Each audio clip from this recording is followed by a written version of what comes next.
comment on tonight's show, email us at huckmail@foxnews.com.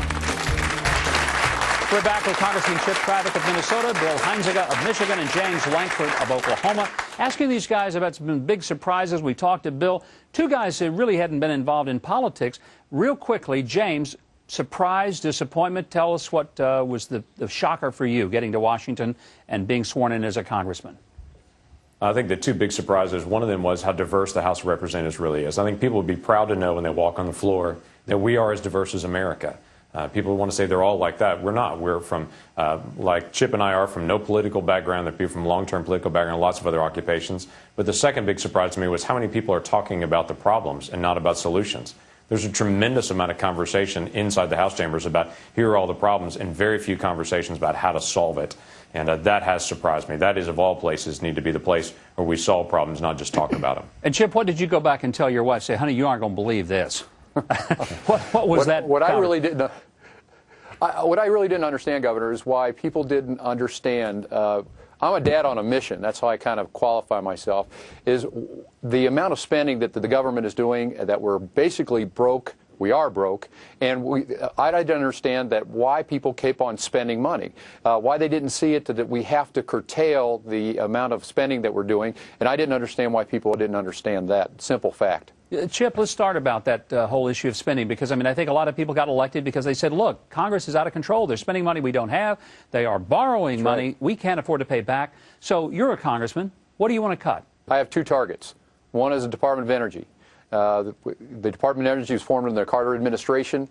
Was supposed to wean us off foreign oil. It was at 30%. Now it's somewhere near 70%. We can morph the nuclear power into the Navy. The Navy does it pretty well. I think they can take on that mission. The other portion is Department of Education. We need to shrink the Department of Education. I was very lucky. After I retired as an airline pilot, retired from the military, I was a parent-teacher organization president. I got to be involved in our schools.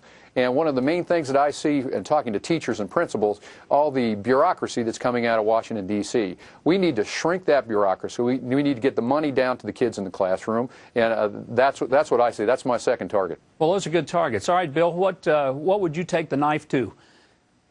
Yeah, well, much like Chip was just mentioning, I think the Department of Education has to be radically reformed. I don't believe having the federal government injected the way that it is in our local school systems is overall healthy.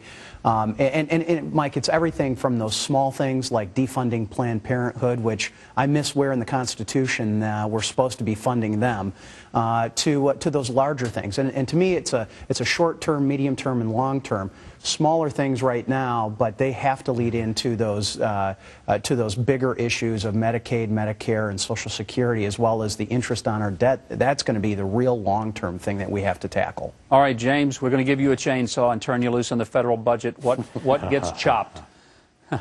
Well, I think people need to understand how bad it really is, and that's part of walking into it. As Chip was mentioning before, it's worse than people think. Every single agency that we have in the federal government and all of our military spending every single year is borrowed money, all of it. And so we've got to start dramatically dropping our spending, and that's going to be looking at everything we do. If it's redundant, all the different 100-plus job programs that we have scattered across all these different agencies, we need to start combining some of those and saying we don't have all these different administrative costs. We need to look at how we're handling land. Most of the western part of the United States is under the regimen of the federal government.